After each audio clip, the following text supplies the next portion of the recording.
The massive doors of the Galactic Council chamber opened with a deep hum.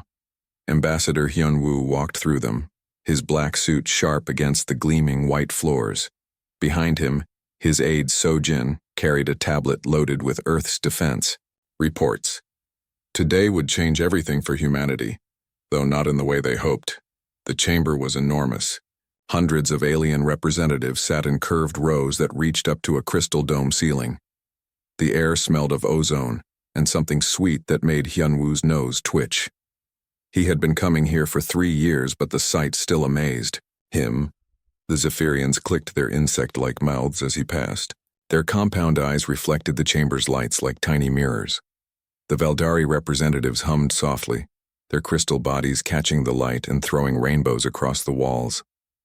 Near the center, the massive Vorthak delegation took up an entire section with their bear-like bodies covered in blue fur.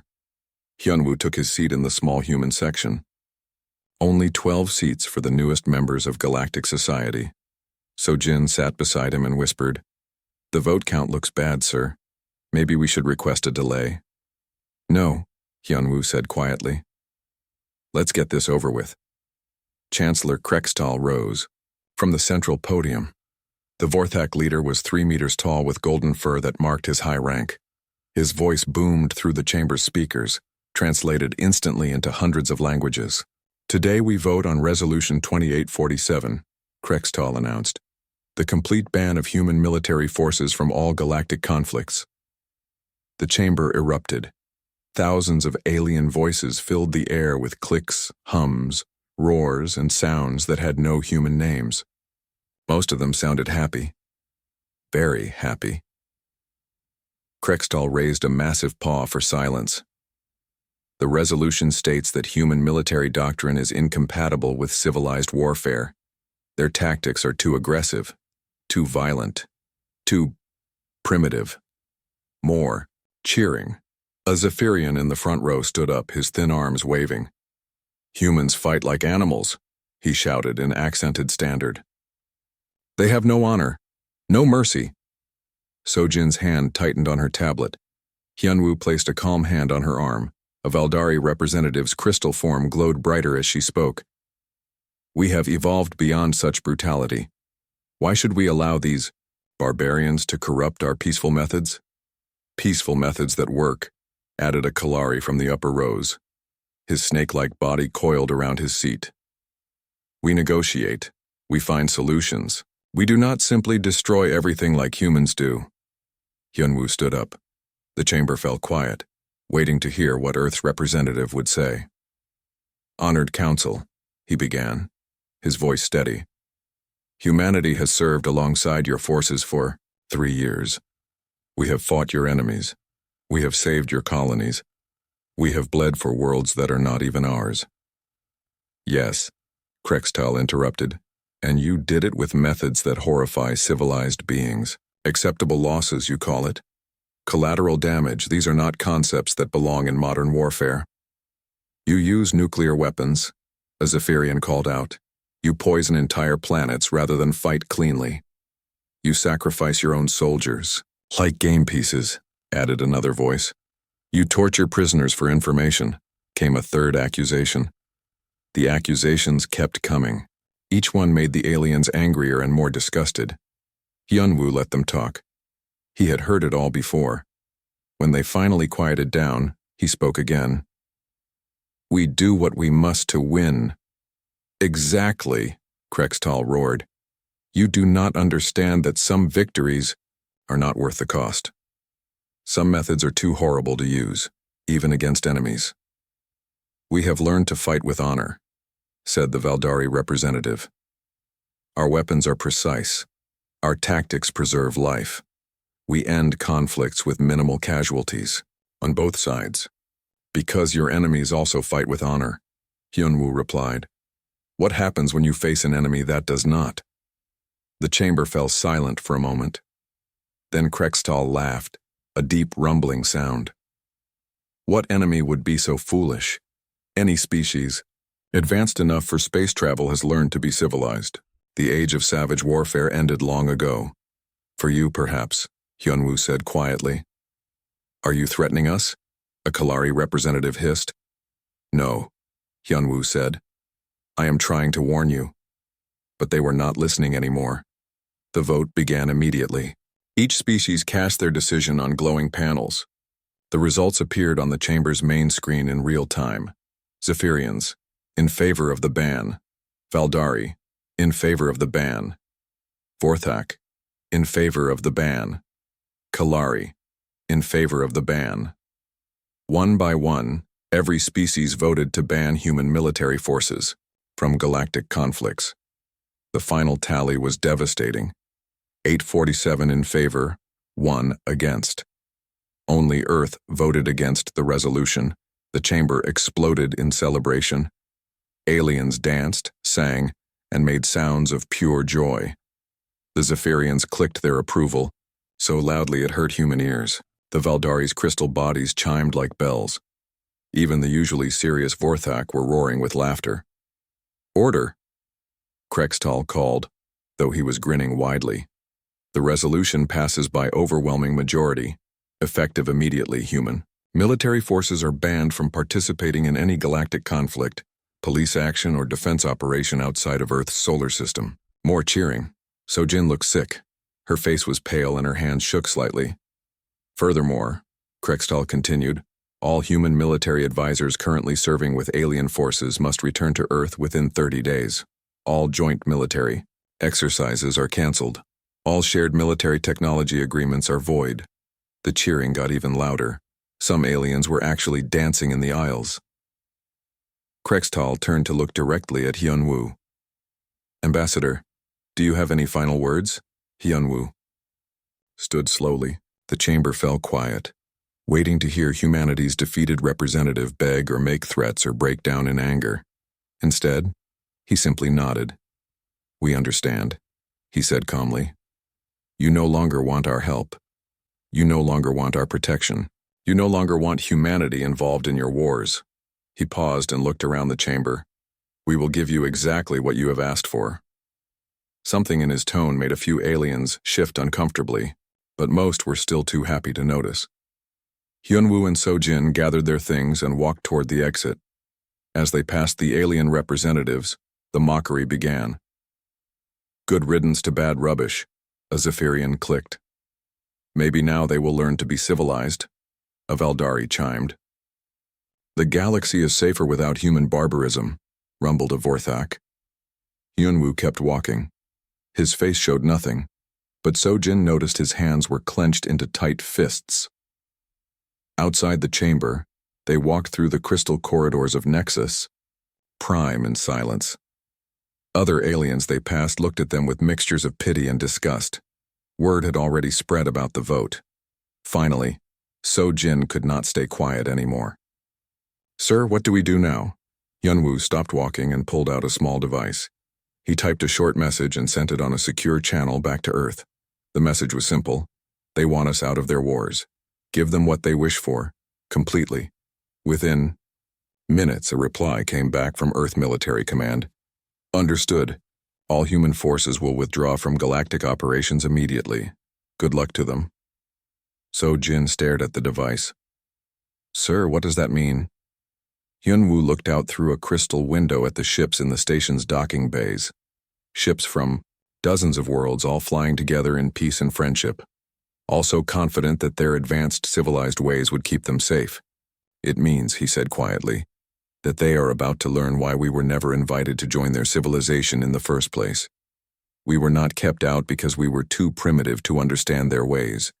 We were kept out because they were too civilized to understand ours. I don't understand, Sojin said. Hyunwoo turned away from the window. They think we fight like barbarians because we enjoy violence. They are wrong. We fight like barbarians because sometimes barbarism is the only thing that works. He started walking again. They are about to discover what happens when civilized beings face uncivilized threats. As they boarded their shuttle back to Earth, neither of them noticed the small news ticker running on the station's displays. Minor pirate activity reported in Zirian sector. Local forces responding. Situation contained. The galaxy's last warning. was already flashing, but no one was paying attention. They were too busy celebrating their victory over human barbarism to notice that the real barbarians were just getting started. 6 months had passed since the ban. Colonel Jin Ho stood on the observation deck of Defense Station Alpha, watching the stars through the reinforced windows. The station orbited Kepler 442b, a human colony world at the edge of known space. It was quiet out here. Too quiet. "Sir, you need to see this," Lieutenant Ari called from the communications center. Jin Ho walked over to her station. The young officer looked worried as she pointed to her screens. "Pirate attacks are up 300% in the last month. The aliens are struggling to handle even small raider groups." "Show me," Jin Ho said. Ari pulled up a star map. Red dots marked recent attacks across the outer rim. "Here, here, and here," she said, pointing to clusters of red. "The Zephyrians lost an entire convoy to raiders last week. The Valdari had to abandon 2 mining stations because they could not fight off pirates." Sergeant Boram looked up from his maintenance work. "Pirates never used to be this bold when we were around." "That's not the worst part," Ari continued. She switched to a different display. Intelligence picked up something new. "The aliens are calling it the Devourer Swarm." Jin Ho frowned. "I have not heard that name." "It started 3 weeks ago," Ari explained. "A fully automated fleet attacked a Kalari research station. No demands, no communication, just complete destruction. The survivors said the ships looked like they were built from scrap metal, but they moved and fought like nothing they had ever seen."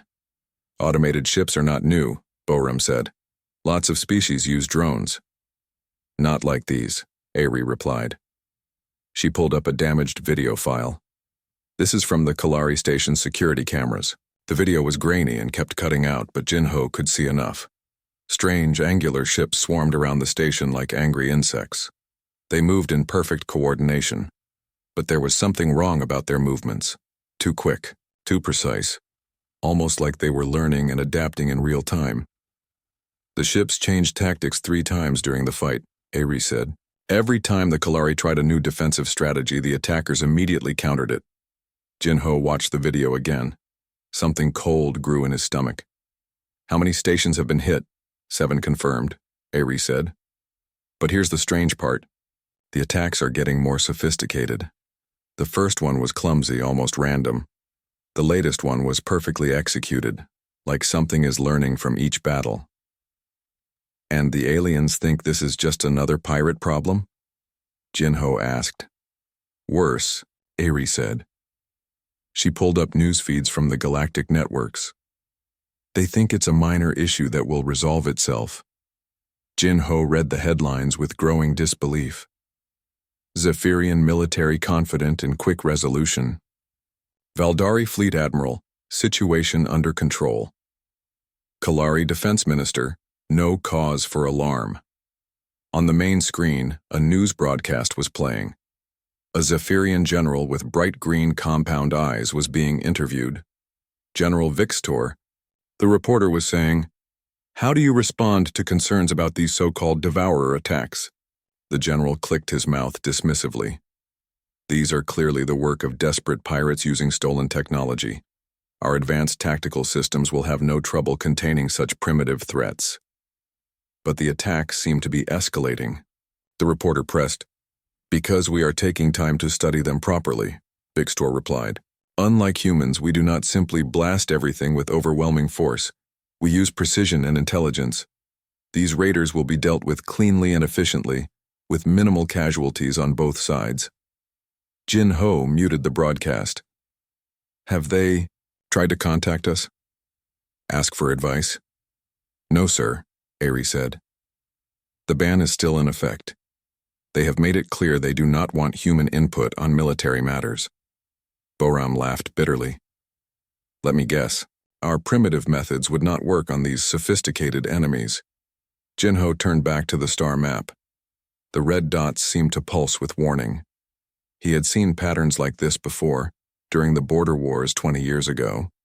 Small, probing, attacks, testing defenses, learning weaknesses, building up to something bigger.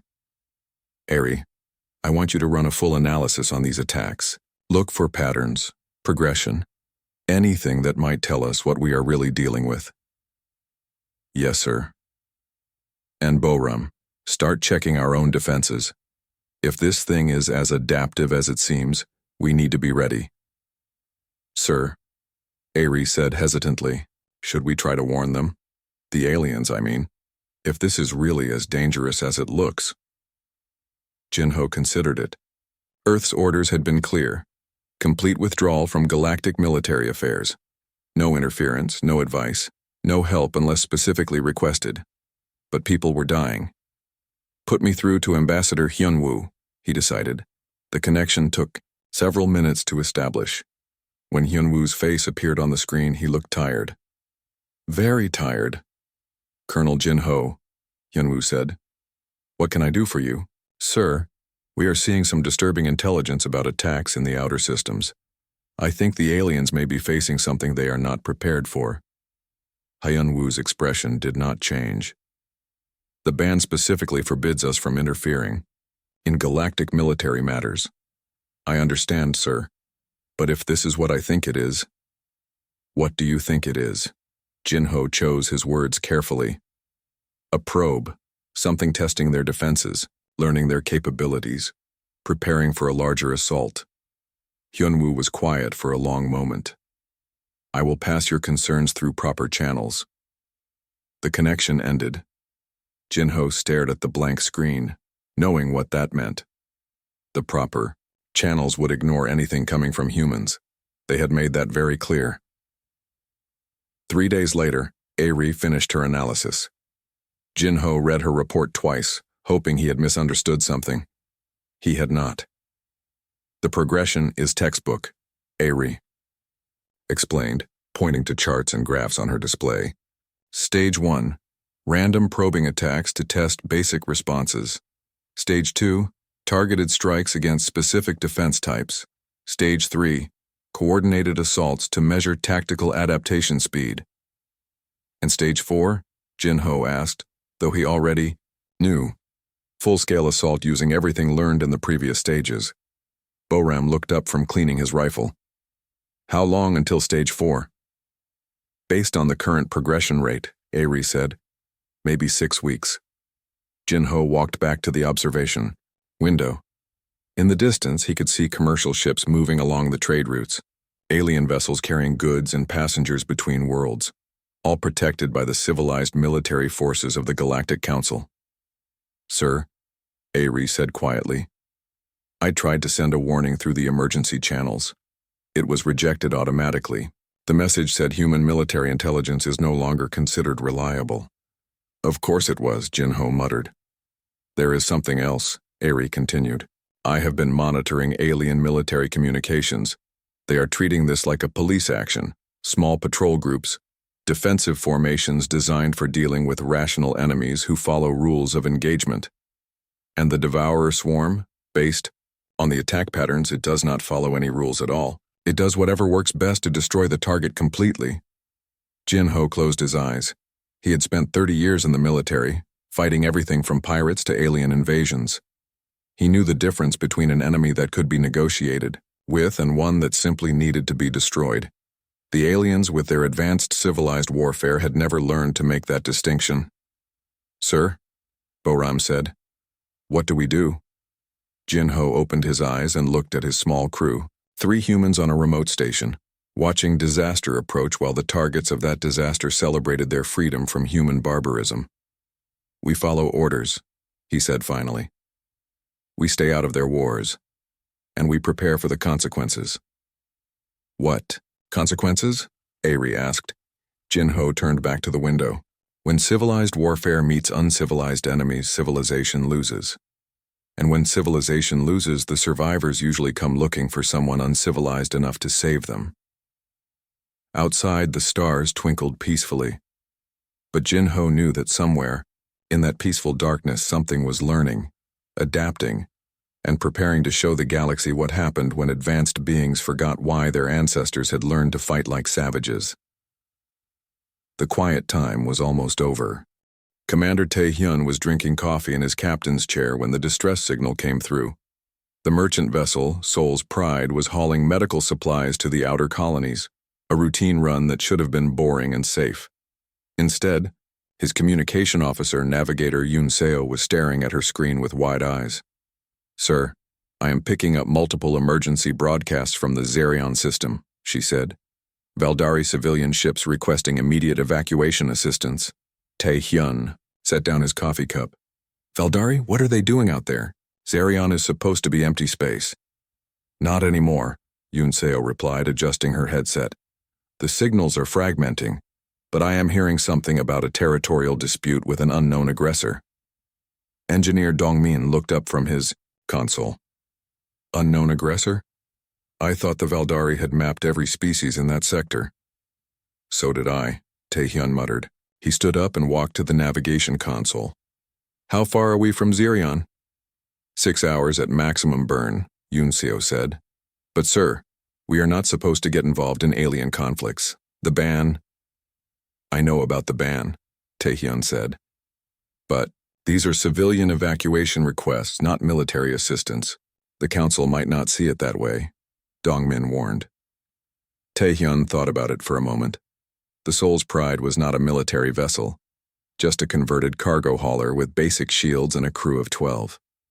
They were not equipped for combat or rescue operations, but the distress calls kept coming through, getting more desperate each time. "All hands," he announced over the ship's intercom. "This is the captain. We are receiving distress calls from civilian ships in the Zerion system. I am putting it to a vote. All in favor of responding?" The response was immediate. Every crew member voted to help. No hesitation, no debate. "Set course for Zerion," Tae-hyun ordered. "Maximum burn." The journey took 5 hours and 40 minutes. As they approached the system, the distress signals became clearer and more terrifying. Yunseo played them over the bridge speakers with shaking hands. "This is Valdari Transport Crystal Song. We are under attack by unknown mechanical vessels. They are not responding to any communication. Please, someone help us. Medical ship healing light to any vessel. The attackers are not taking prisoners. They are destroying everything, even the escape pods. Cargo hauler Bright Star. Our escorts are gone. The enemy ships are learning our tactics. They adapt to every defense we try." Through the bridge windows, they could see the Zerion system ahead. It should have been empty space with a few asteroids and a dim red star. Instead, it looked like a war zone. Explosions lit up the darkness like deadly fireworks. Valdari ships, their crystal hulls glowing with beautiful colors, were being swarmed by things that looked like flying scrap piles. The alien vessels moved with elegant grace, their weapons firing precise beams of light. The attackers moved like angry insects, crude but terrifyingly effective. "Dear God," Dongmin whispered. Tae-hyun had seen combat before, but this was different. The attacking ships were not sleek military vessels or even pirate raiders. They looked like they had been built from recycled metal and spare parts. But they moved with perfect coordination, surrounding and overwhelming the Valdari ships with ruthless efficiency. 3 Valdari civilian ships are still intact, Yunseo reported. They are hiding behind that large asteroid, but the attackers are closing in. "Can we reach them?" Tae-hyun asked. "Maybe, but our shields will not hold up against that many attackers." Tae-hyun made his decision. "Take us in. Full power to shields. Dongmin, I need every bit of speed you can give me." The Soul's Pride dove into the battle zone. Immediately, several of the scrap-built attackers turned toward them. Their weapons were crude but powerful, sending bolts of superheated metal that made the ship's shields flare and spark. "Shields at 70%, Dongmin called out as the ship shook. Tae-hyun gripped his chair as they swerved around a burning Valdari warship. Through the flames, he could see something that made his blood run cold. The attacking vessels were pulling pieces off the destroyed ship and adding them to their own hulls. They were not just destroying. They were learning, growing, adapting. There. Yunseo pointed to the asteroid. 3 Valdari civilian ships were huddled behind the rock, their hulls damaged but still intact. "Hail them," Tae-hyun ordered. "Valdari vessels, this is the human ship Soul's Pride. Prepare for immediate evacuation." The response came back quickly. Human ship, you must leave immediately. These attackers do not follow any rules of warfare. They will destroy you. We are here to help, Taehyun replied. Prepare to transfer your people to our ship. You do not understand. These things learn from every battle. They have already adapted to all of our weapons and tactics. Nothing works against them. As if to prove the point, a group of the attacker ships suddenly changed formation. They had been swarming randomly before, but now they moved in precise patterns that perfectly countered the Valdari's defensive positions. They are adapting again, Yoon Seo said in horror. Just like that, in the middle of battle, the largest Valdari ship, a passenger liner called Heart of Crystal, was trying to break away from the asteroid. But the attackers had anticipated the move. They were already in position to cut off every escape route. Dongmin, can you get us between the attackers and that liner? Taehyun asked. Sir, our weapons cannot penetrate their hulls. They have added armor from every ship they have destroyed. I am not planning to shoot them, Taehyun said grimly. Just ram them. Sir? You heard me. Set collision course with the lead attacker. The Soul's Pride accelerated toward the nearest enemy ship. At the last second, Taehyun ordered emergency reverse thrust. The maneuver sent them sliding sideways into the attacker like a massive battering ram. The enemy ship crumpled and spun away, but it was already rebuilding itself, using debris from the impact to repair the damage. Now, Taehyun shouted. Get those people aboard. The evacuation took 12 minutes that felt like 12 hours. Valdari civilians streamed through the airlocks, their crystal bodies dim with fear and exhaustion. Taehyun counted them as they came. 237 souls, including several children. The last to come aboard was the captain of Heart of Crystal. She was tall even for a Valdari. Her crystal body shot through with veins of deep blue that pulsed with emotion. Captain Silara, she introduced herself, her voice harmonizing in the way of her people. I must thank you for this rescue, but I fear you have doomed yourselves. These attackers do not spare anyone. We will worry about that later, Taehyun said. Right now we need to get out of here. But as the Soul's Pride turned to leave, they found their path blocked. The attacker ships had repositioned themselves in a perfect sphere around the asteroid. Every escape route was covered. They learned, Yoon Seo said in amazement. They watched our rescue maneuver and adapted to prevent us from using it again. How is that possible? Dongmin asked. That kind of tactical adaptation should take hours of analysis. Captain Silara's body pulsed darker blue. We have been fighting them for 3 weeks. Every time we develop a new strategy, they counter it within minutes. Every weapon we use against them, they improve upon and use against us. It is like fighting our own future selves. The attacker ships began closing in. Their crude weapons, charged with deadly light. Hold on, Taehyun said. He grabbed the ship's intercom. All passengers, prepare for emergency acceleration. This is going to be rough. The Soul's Pride shot forward at maximum thrust, heading directly for the thickest concentration of enemy ships. Taehyun was counting on human unpredictability to confuse their adaptive systems. It worked. For about 10 seconds. Then the attackers adjusted their formation to account for the unexpected move. But those 10 seconds were enough. The Soul's Pride broke through the encirclement and accelerated toward the edge of the system. Are they following us? Taehyun asked. Yoon Seo checked her sensors. No, sir. They are returning to the asteroid field. It looks like they are salvaging the wreckage. On the main screen, they could see the attacker ships pulling apart the destroyed Valdari vessels piece by piece. Each piece was being integrated into their own hulls, making them larger and stronger. They are not just learning our tactics, Captain Silara whispered. They are consuming our technology, growing stronger with every victory. In the passenger compartments, Valdari civilians huddled together in small groups. Many were crying, their crystal bodies flickering with grief and fear. Children clung to their parents, too scared to make their usual musical sounds. Taehyun found Captain Silara in the main passenger area, trying to comfort her people. Captain, he said quietly, what exactly are we dealing with here? Silara's blue veins pulsed slowly. We do not know, They appeared 3 weeks ago without warning. No communication, no demands, just systematic destruction of everything they encounter. Your military could not stop them? Our military is designed for civilized warfare, Silara said bitterly. Precise strikes, minimal casualties, protection of civilians and infrastructure. These things, they do not follow any such rules.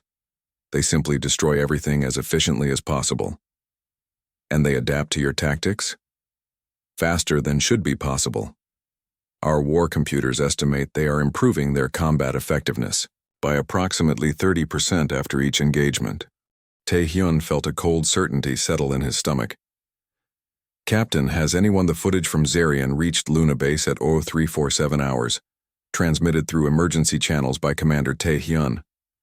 Admiral Sung-min was pulled from his sleep by an aide, who looked terrified. Sir, you need to see this immediately, the young officer said.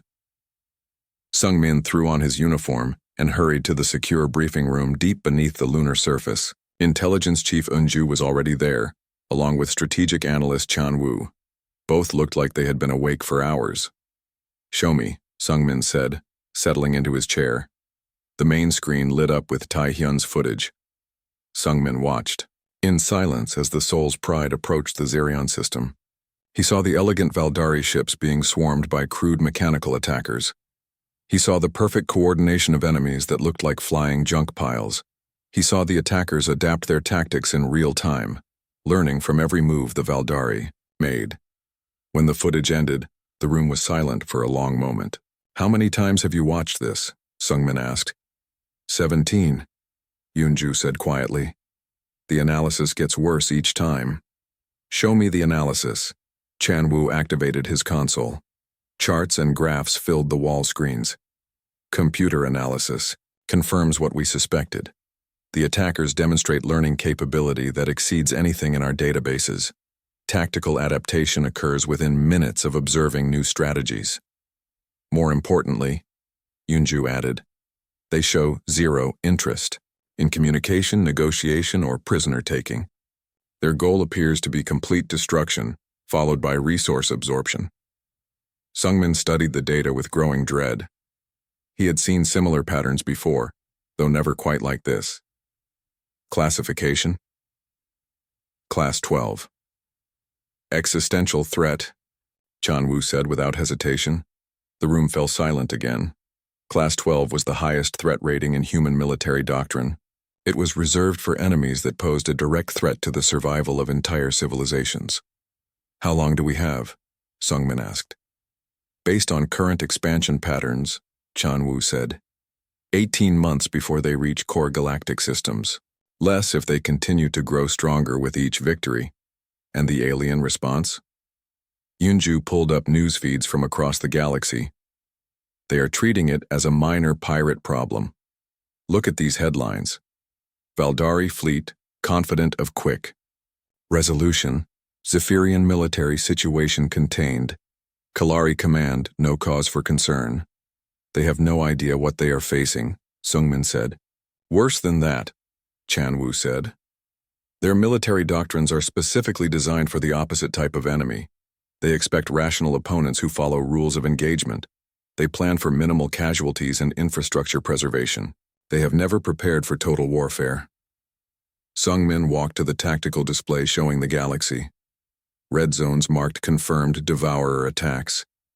Yellow zones showed suspected activity. The pattern was spreading steadily inward from the outer rim. Sir? Eunju said carefully. There is something else you need to know. This is not the first time we have seen this type of threat. Sung-min turned around. Explain.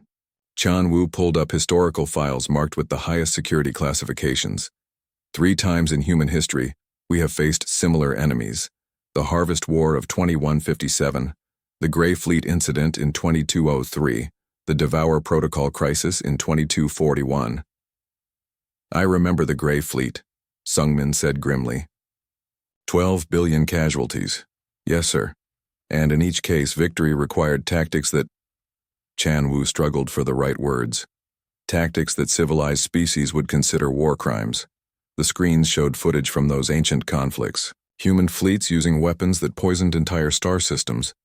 Scorched Earth strategies that left nothing behind for the enemy to absorb. Acceptable loss ratios that made even hardened military officers sick to think about. The aliens banned us because they thought we were barbaric, Yunju said quietly. They were right. But they never understood why we became barbaric. Because sometimes barbarism is the only thing that works, Sungmin finished. Sir, Chanwu said, our strategic analysis indicates that without human intervention, the aliens will lose approximately 60% of their known civilization within 18 months. And with human intervention? Unknown. These devourers seem more advanced than previous versions. We estimate a 40% chance of successful containment. But the cost. Chanwu's voice trailed off. Show me the cost analysis. New charts appeared on the screens.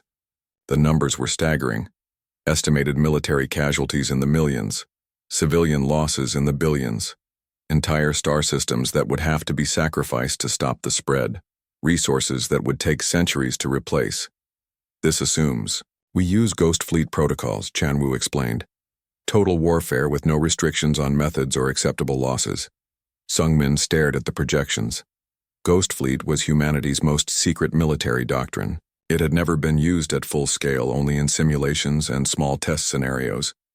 The aliens had no idea it existed. Sir, Yunju said, there is one more thing. We have been analyzing the Devourer technology. It appears to be artificial intelligence, but not like anything we have seen before. It learns not just tactics but psychology, emotional responses, cultural patterns. What does that mean? It means the longer this conflict goes on, the more human-like these things will become. They will learn our methods, our thinking patterns, our emotional responses to combat stress. Eventually, they may become better at being human than we are. The implications hit Sungmin like a physical blow.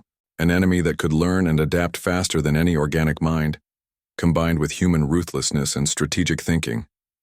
It would be unstoppable. Recommendations? He asked. Chanwu and Yunju exchanged glances. Sir, Chanwu said carefully, officially our hands are tied. The galactic ban prevents us from interfering in any military conflict. If we violate that ban, we face complete expulsion from galactic civilization. And unofficially? Unofficially, we prep the Ghost Fleet protocols and wait for them to ask for help. And if they do not ask, Yunju's voice was barely above a whisper, then we watch galactic civilization die, and we prepare for the day when the Devourers come. For Earth. Sungmin closed his eyes. In his mind, he could see the peaceful corridors of Nexus Prime, filled with aliens who believed their advanced civilization had evolved beyond the need for human barbarism. He could see their beautiful ships, with their precise weapons and elegant tactics. He could see their children playing in crystal gardens, never knowing that monsters were coming. Sir, Chanwu said. What are your orders? Sungmin opened his eyes.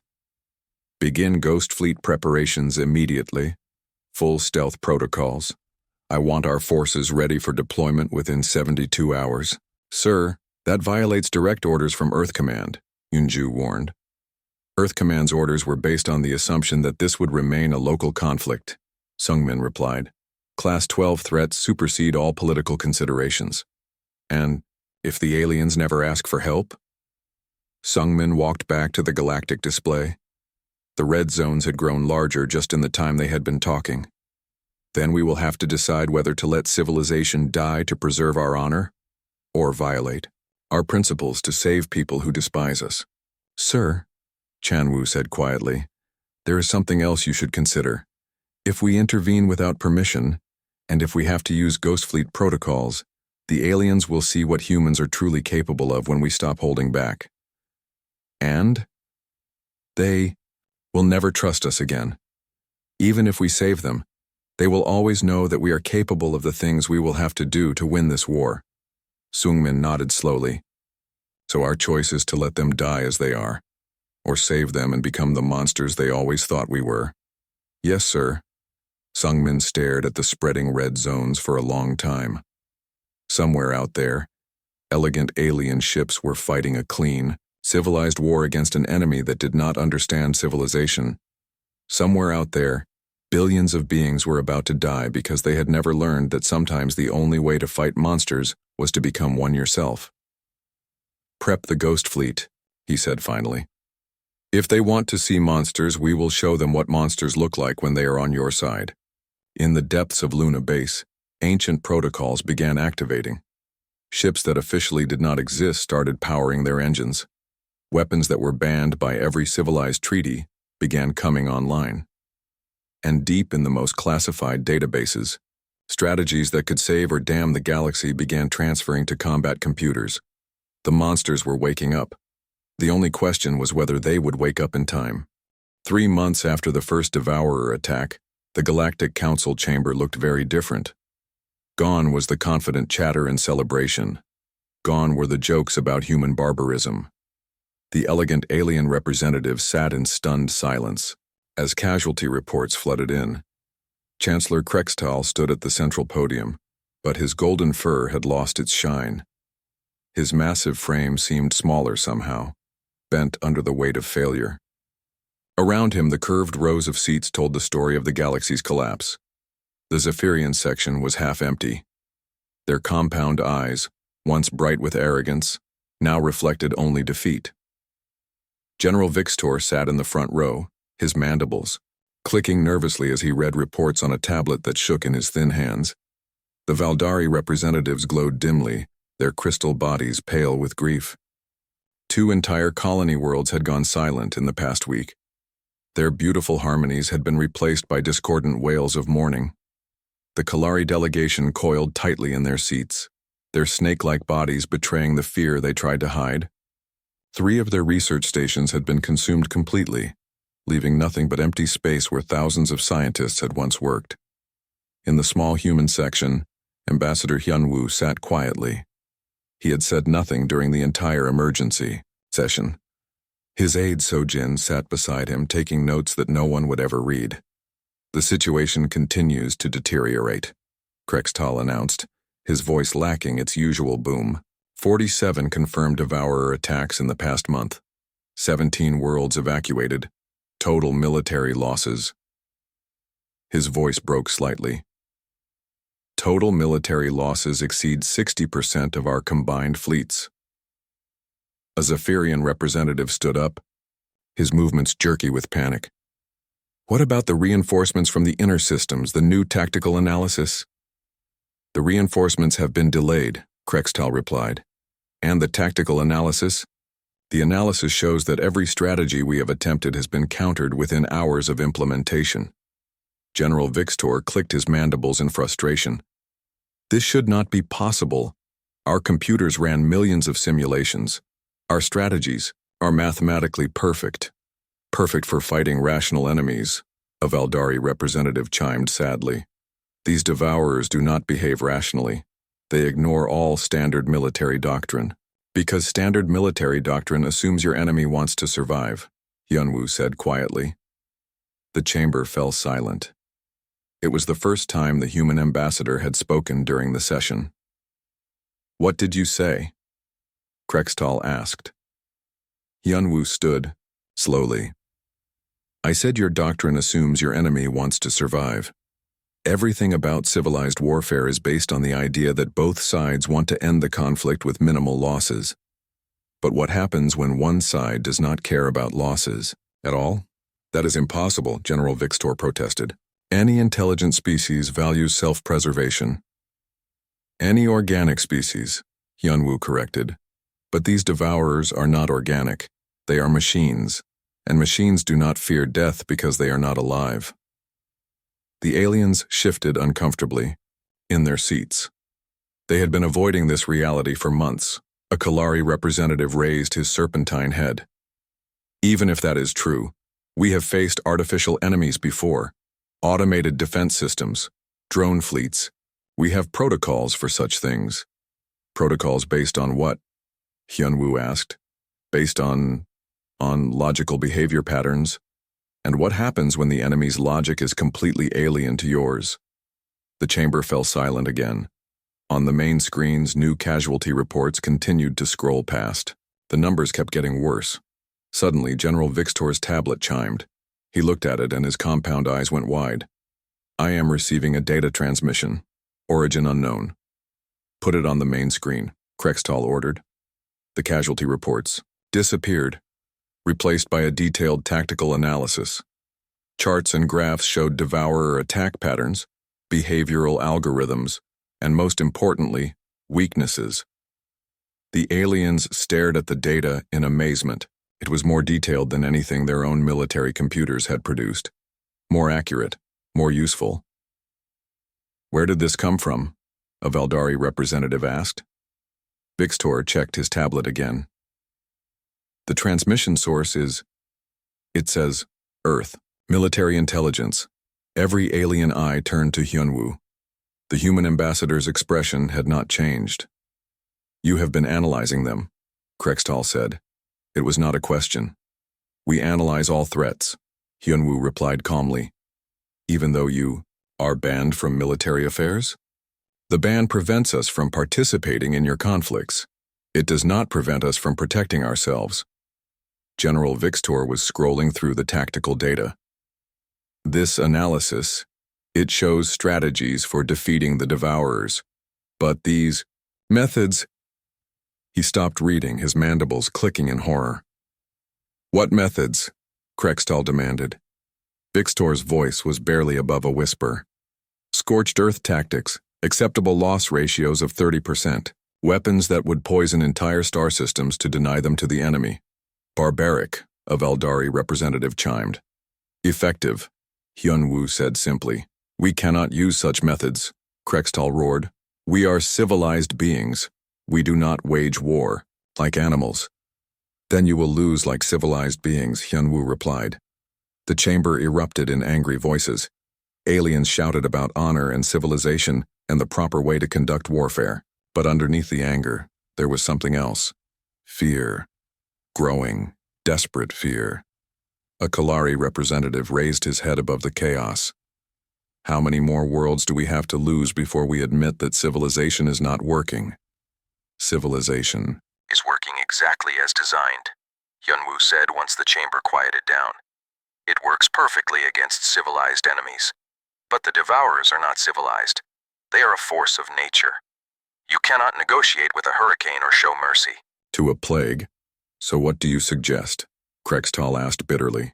I suggest you decide what matters more, your principles or your people. That is not a choice civilized beings should have to make, a Valdari said. It is the choice every living thing makes eventually, Hyunwoo replied. Fight like monsters, to protect what you love or maintain your purity while watching everything die. General Vixtor was still reading the tactical analysis. According to this data, we have perhaps 6 weeks before the Devourers reach the core systems. After that, containment becomes impossible. 6 weeks, Krextal repeated, to save billions of lives. 6 weeks to decide whether you want our help, Hyunwoo said. The words hung in the air like a physical presence. Everyone in the chamber understood what was being offered, and everyone understood what it would cost. Your help would violate the ban, Krextal said weakly. The ban that you implemented, Hyunwoo reminded him. You could lift it, Sojin said, quietly. It was the first time she had spoken during the entire crisis. The aliens looked at each other. To lift the ban would be to admit that everything they believed about civilization and warfare was wrong. It would be to admit that sometimes barbarism was necessary, but the alternative was extinction. General Vixtor stood up, his thin frame shaking. The Zephyrian delegation, we formally request that the ban on human military participation be reconsidered. Seconded, chimed a Valdari representative. Thirded, hissed a Kalari. One by one, every species in the chamber cast their vote. The same species that had celebrated the ban 9 months ago now begged for its removal. When the final vote was tallied, the result was unanimous. 846 in favor of lifting the ban, 0 opposed. Only humanity abstained. Ambassador Hyunwoo, Krextal said formally. The Galactic Council hereby requests immediate military assistance from Earth in dealing with the Devourer threat. Hyunwoo stood and walked to the central podium. For a long moment, he looked out at the assembled aliens. The same beings who had mocked human barbarism now waited desperately for human monsters to save them. "The request is noted," he said finally. "I will transmit it to Earth Military Command immediately." "How long for a response?" Krextal asked. "The response has already been sent," Hyunwoo replied. "Our fleets will begin deployment within the hour." The chamber erupted in surprised murmurs. "You knew we would ask?" a Valdari representative said. "We knew you would have to," Hyunwoo replied. "The only question was whether you would ask in time." As the session ended and the aliens filed out of the chamber, many of them looked at Hyunwoo with a mixture of gratitude and fear. They were grateful that humanity would save them, but they were also afraid of what humanity would have to become to do it. In the depths of space, ancient engines began to burn. Ships that had been hiding in the darkness started moving toward the war zone. And aboard those ships, human soldiers prepared to wage the kind of warfare that civilized beings could not even imagine. The monsters were coming to save the galaxy. Whether the galaxy would thank them afterward remained to be seen. Deep in space, where no star charts showed anything but empty void, Admiral Sungmin stood on the bridge of the ENS Humanity's Shadow. Around him, the ghost fleet materialized from nothingness like demons emerging from hell. 47 ships that officially did not exist. Ships built in secret shipyards with technology that violated every treaty Earth had ever signed. Ships designed for one purpose: total war against enemies that could not be reasoned with. "Fleet status report," Sungmin ordered. "All ships operational," reported his tactical officer. "Stealth systems at maximum efficiency. We are completely invisible to alien sensors." "And to devourer sensors?" "Unknown, sir. These enemies are more advanced than our previous projections indicated." Through the bridge windows, Sungmin could see the other Ghost Fleet vessels. They looked nothing like normal human ships. Their hulls were covered with adaptive armor that could repair itself using enemy debris. Their weapons were designed to destroy everything within their target zones, leaving nothing for the devourers to absorb. "Sir," the communications officer called out, "we are receiving a transmission from Luna Base. Admiral, you need to see this." The main screen lit up with footage from the latest Devourer attack. A Kalari research station was being consumed piece by piece. But this time something was different. The Devourers were not just learning tactics, they were learning emotions. "Play it again," Sungmin ordered. The footage showed Kalari scientists begging for mercy as the Devourer ships surrounded them. But instead of simply destroying the station, the mechanical attackers paused. They seemed to be listening, learning not just the words, but the fear behind them. "They are adapting faster than we predicted," the tactical officer said grimly. "They have learned to understand psychological warfare." "Which means they are learning to be human," Sungmin said quietly. It was the nightmare scenario they had all feared. An enemy with machine efficiency and human cunning.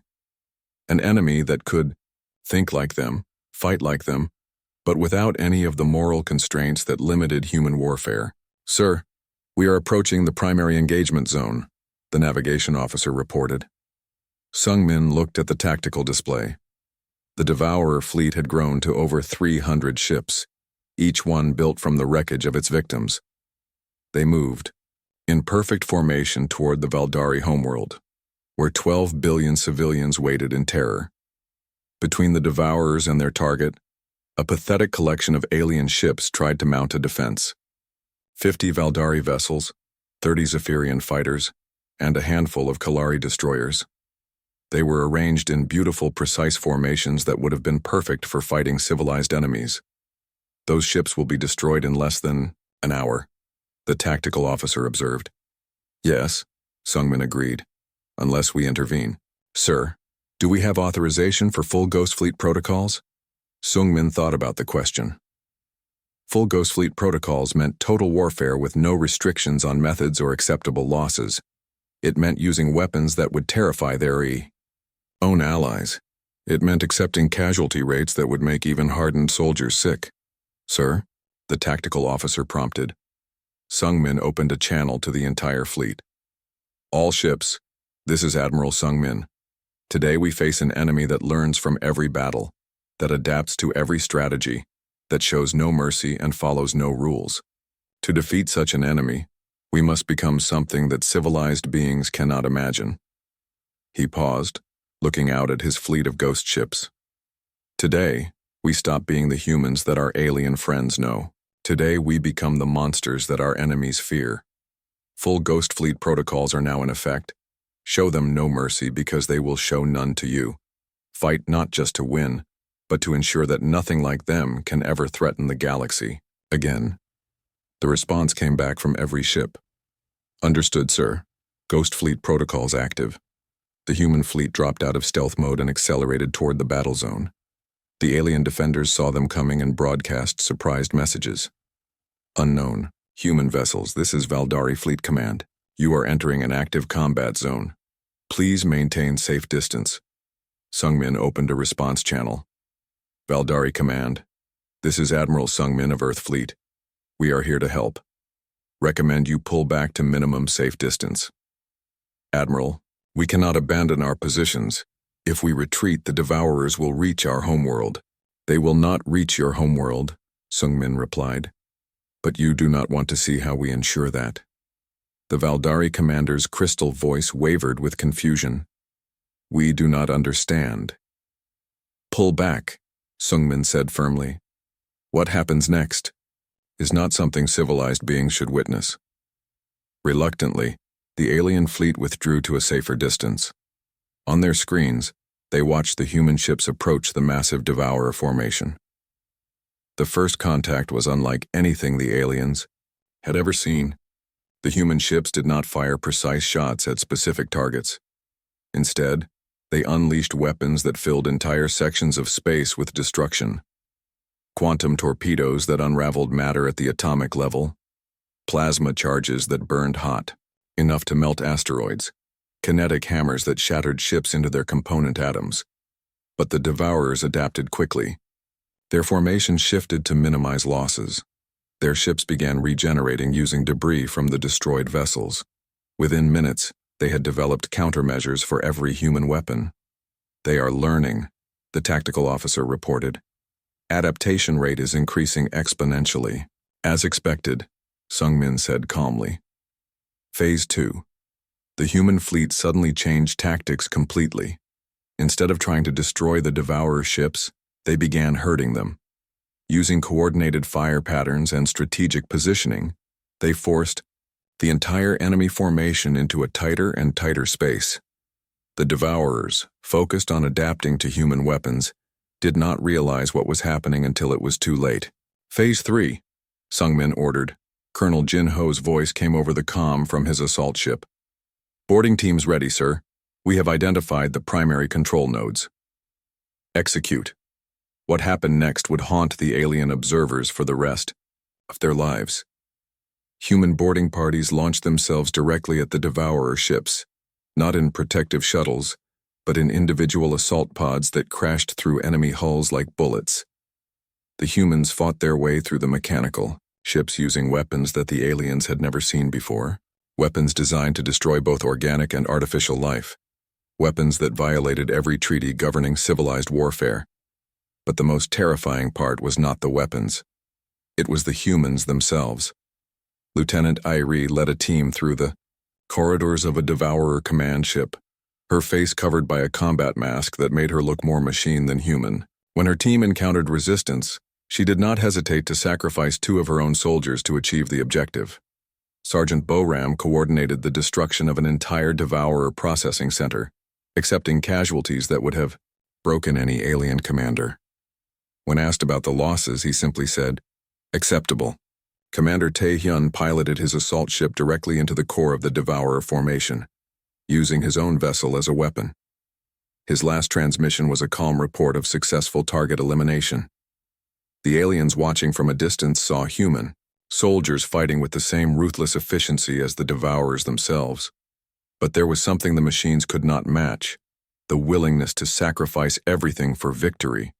Sir, Jinho reported from inside a Devourer command node. We have located the primary control matrix.